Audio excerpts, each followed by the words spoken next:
Welcome back to Wisdom and Life. I know this year we've not sent out very good content, but we are coming. We are still on holiday, and what a good way to start the year with. It's very therapeutic. Nature is very therapeutic. We've just been to the river Kipkaren.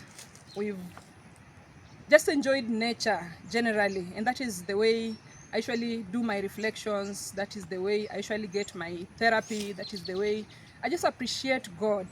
And this new year, I want to say that this is the day that the Lord has made, and with God a day can be 1,000 years. 1,000 years can be one day with God. So I still stand to say that this is the day that the Lord has made. Be glad, rejoice in it.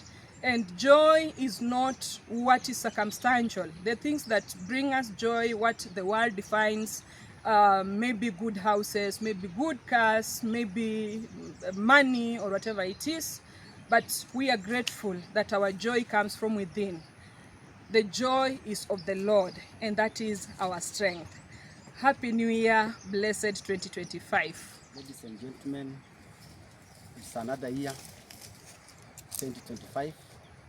We hope God has granted a good life to inspire everyone to have a vision. Maybe whatever you did not do on 2024, God will grant you the aspiration of making it real. Thank you and welcome to the year 2025.